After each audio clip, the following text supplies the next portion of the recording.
Well, good afternoon, everyone. Good afternoon to those who are watching us live stream on Facebook. I'm Rachel Mitchell, Maricopa County Attorney, and I'd like to start off by talking about an effort that my office is engaging in. As people are very much becoming aware of, fentanyl is rampant in our communities, and we are seeing it continue to take lives every single day. My office is committed to educating the community on what is fentanyl, how it's used, and how we as adults can help, especially our youth, in preventing the use of this dangerous drug. On Wednesday, March the 21st, my office will be hosting a fentanyl forum in conjunction with the Tempe Police Department and the Tempe Union High School District. The event is being held at McClintock High School from 6 to 7:30 p.m. Anyone who wants to learn about the dangers of this drug is welcome to attend, and I would encourage particularly parents to attend. This is not a situation where ignorance of this drug is the better strategy. People need to know what this drug is about, and really it is not a drug, it is a poison. So we would invite the public to attend. And with that, I'll take questions. Tell me, given the bill and fentanyl, Mhm. tell me that bill would make it so that dealers would be charged with first-degree murder. How would you prosecute those cases? Well, I would prosecute it the same way I would prosecute any other case. It would be submitted to our office by law enforcement, and we would review it with the same standard of charging, which would be a reasonable likelihood of conviction. I know that the bill that you're talking about, 1029, was amended on the floor yesterday to make it specific toward criminal enterprises or in support of criminal enterprises. And so that would be an element that we would have to consider as well. But we would apply the same standard that we apply to every other case. Is it something that you support? You know, I do support that. This is getting to be an incredible, basically a carrier. These pills are carriers of death. And we're seeing young people, we're seeing people under the age of 18, we're seeing another significant group of 18 to 24 that are dying from this. It was just reported in the news today that here in Phoenix, there were people who thought that they were going to be snorting powder cocaine, and it was actually fentanyl laced. And obviously it's very, very dangerous to the health of individuals. And we need to get a hold on this. And if people are participating in a criminal enterprise, that they are bringing death into our community, they need to be held accountable. So it sounds like you're saying, do you think it would act as a deterrent for these criminal enterprises? You know, I don't know. I can't speak for every single person out there, but I can say that we do know that punishment does act as a deterrent, both generally and specifically.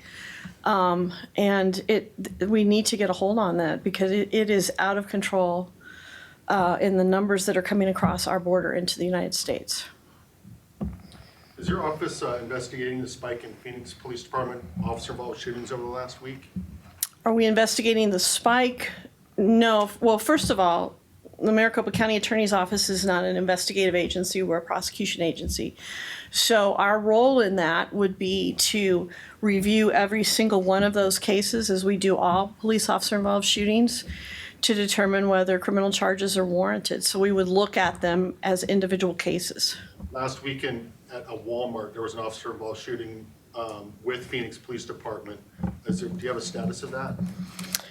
That would not have been submitted to our office yet. You know, we do have a dashboard where we, if you're familiar with it, that shows all of the officer-involved shooting cases that have been submitted to us to review and the status. Some of those show that there is a pending autopsy because obviously we want all of the information, but that dashboard on our website would indicate the number and the status. Are you reviewing the fatal shooting of Ali Osman last September by the Phoenix Police? You're shot by two officers throwing rocks at them. Again, that is something that is going to be reviewed by the office. That has not been completed yet, but it is going to be reviewed, and I would urge you to look at the dashboard to keep updated on the status of that. There seems like there's a backlog in these types of cases. What is your office doing to change that? Actually, I would say there's not the backlog that there used to be. When I took office 10 months ago, there was a backlog, and I believe we had 59 unreviewed cases. In the 10 months that I've been in office, we have reviewed and made dispositions of over 70 cases.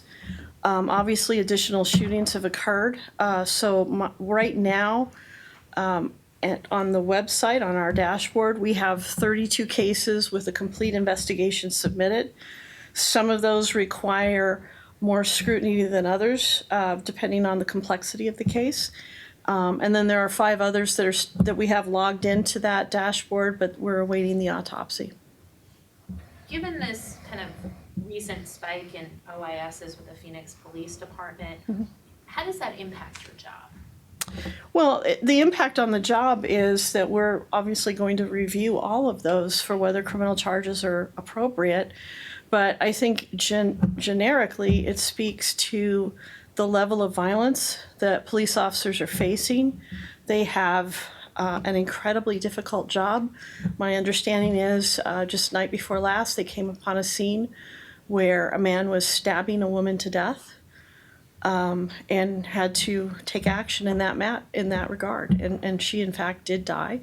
Another person who had been stabbed did not die. But, I mean, this is what's going on in the community. And honestly, my heart goes out to that family, but my heart goes out to the police officers who daily have to face that level of violence in our community.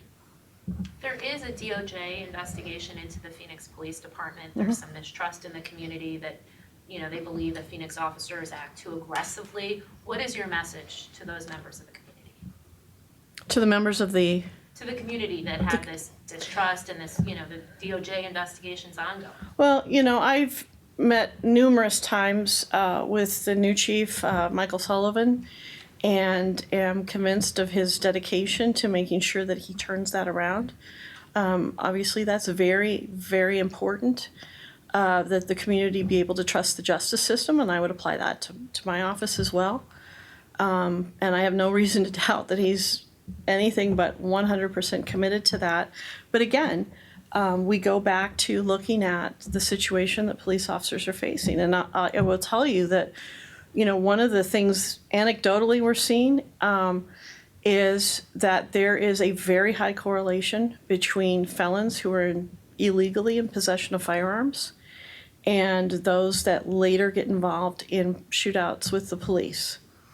And that is why last summer I changed our office's policy to require that those individuals serve time in DOC. Assuming we can prove the case, of course. And so I put a very high priority on those cases because there is a correlation. Rachel, we are looking into the circumstances surrounding the death of a woman named Leanne Beck. Your office declined to charge her husband, Jason. Why did your office decline to charge Jason Beck? Yes, and I've reviewed that case, a summary of that case. That is a heartbreaking case. And unfortunately, what you want to do or like to do or think happen does not substitute for the legal standard of a reasonable likelihood of conviction. We not only have to show that we can check the boxes as to the elements of the crime, but we also have to be able to disprove beyond a reasonable doubt to a unanimous jury what the defense is going to say. And after reviewing the autopsy report in this case, where the medical examiner himself was unable to determine if this was even a homicide. As you know, they have to classify, or they're trying to classify each death as either a murder or a suicide or natural causes, etc. And the ME was unable to do that. And so that leaves a lot of questions. Turning it down is never a permanent thing. We can always review with additional evidence, but at this point, it is our position that we do not have a reasonable likelihood of conviction in this case. And again, that is not that we are not sympathetic toward the family and the loss of their loved one. It is tragic. So in this situation, the husband, Jason Beck, he changed his story as investigators asked more questions. He waited nearly 3 hours to get medical help for his wife after she was injured. There's evidence that he cleaned up the scene before police arrived. He admitted having at least 4 drinks and then driving home, and according to him, his wife fell out of the moving vehicle and she died from those injuries. How is there not a prosecutable crime there? Well, I would respond to your recitation of facts by saying that what his report was slightly different as to what he was cleaning up. And again, because there is a potential, that we leave these cases open in case additional evidence comes in. I don't want to get too specific, but suffice to say, the story that was given would have to be proven, or disproven, I should say, beyond a reasonable doubt. And given the story that he told at this point, I don't think that there is a reasonable likelihood of conviction. Is there a difference between no reasonable likelihood of conviction and someone being innocent? Certainly. There's a difference between being not guilty and being innocent. But in our criminal justice system, people are presumed innocent. And it is my burden and my attorney's burdens to prove them guilty beyond a reasonable doubt. And just because somebody is found not guilty does not mean that they were found to be in fact innocent. What they were found to be is not guilty beyond a reasonable doubt. A quick process question here. So would it be the responsibility of the investigating agency, the police department, to gather additional facts or learn additional details and then present it back to your office? Or how would this move forward for your office to take another look? If the police wanted to do some additional investigation, we certainly would take a look at anything that they presented to us. As I said, and as you know, we are not an investigative agency ourselves, we're a prosecution agency, but we remain open to any evidence that might be presented to us on this case or any other case. How many doctors is your office investigating / reviewing for violating the state abortion ban? That would be zeros to both questions. We are not investigating any officers or any doctors on the abortion ban, nor are we prosecuting any. How many marijuana expungement cases have you processed? We have prepared 18,223 motions and orders to expunge marijuana convictions. We've received a total of 2,027 requests to our website to engage in that expungement procedure. And so the ones that we have granted include that 2,000 requested if appropriate. And we've also responded to another 2,100 motions or petitions to expunge filed by defendants or their attorneys if they're represented by counsel. Let me ask too, there's a number of gun bills that have made it through the House Judiciary Committee today, including a bill that would punish businesses that refuse to work with the gun industry, allow more guns into school campuses, and legalize gun silencers. What would those bills mean for your office, for your work? I would have to take a look at those specifically as to their current form. But obviously, we're concerned about the illegal possession of guns. So I'm talking about guns that are used, first of all, to commit serious offenses like armed robbery, aggravated assault. But I'm also looking at people who are not supposed to be in possession of weapons. So this is really not a Second Amendment issue. This is, which I believe some of those bills go to, this is about the illegal possession or use of guns. When it comes to gunches, what can you do next legally? What other legal actions what can you do going forward? I think you stole Jimmy's thunder. He's standing right behind you. Also curious. Okay, I saw you stand up. We're looking at that case, obviously, in light of some recent ruling by the United States Supreme Court, and we're going to review it and we're going to take a look at it. As of this point, there is a warrant of execution that is due to be carried out on April the 6th.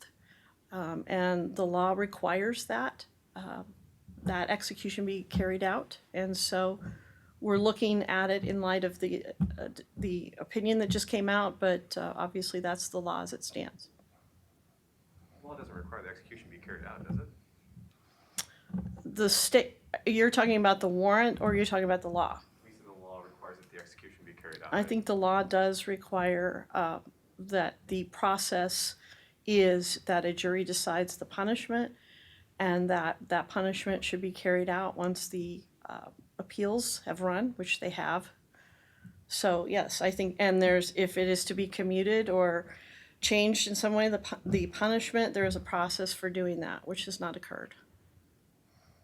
So Gunches isn't affected by Cruz, right? I do not believe that it is, but I am going to review it. As I've said, this is the most serious decision I ever make as a county attorney, and I'm going to review it. My only question was, do you at this point have a reaction to Cruz and the recent cases that were sent back to courts here? No, I mean, obviously we'll abide by it, and we'll take a look at the cases that were affected by that court's decision.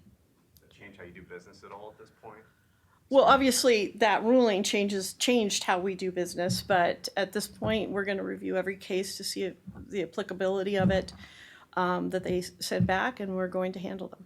Do you happen to know how many are in Maricopa from those 6? I don't. I know there are several, and I can't give you an exact number on that. We could get back to you on that. Yeah, that's great. And then Okay. can you elaborate any more on how it changes the way you do business, just for the... Well, you're talking about the Cruz decision, and for purposes of our viewers, the Cruz decision had to do with how the jury was instructed in terms of whether the jury was allowed to know that this person was not parole eligible should they receive natural life sentence.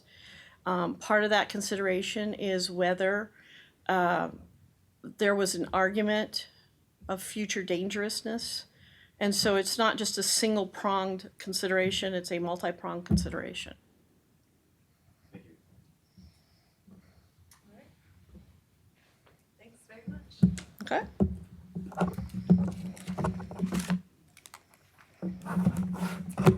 Have a good day, everybody.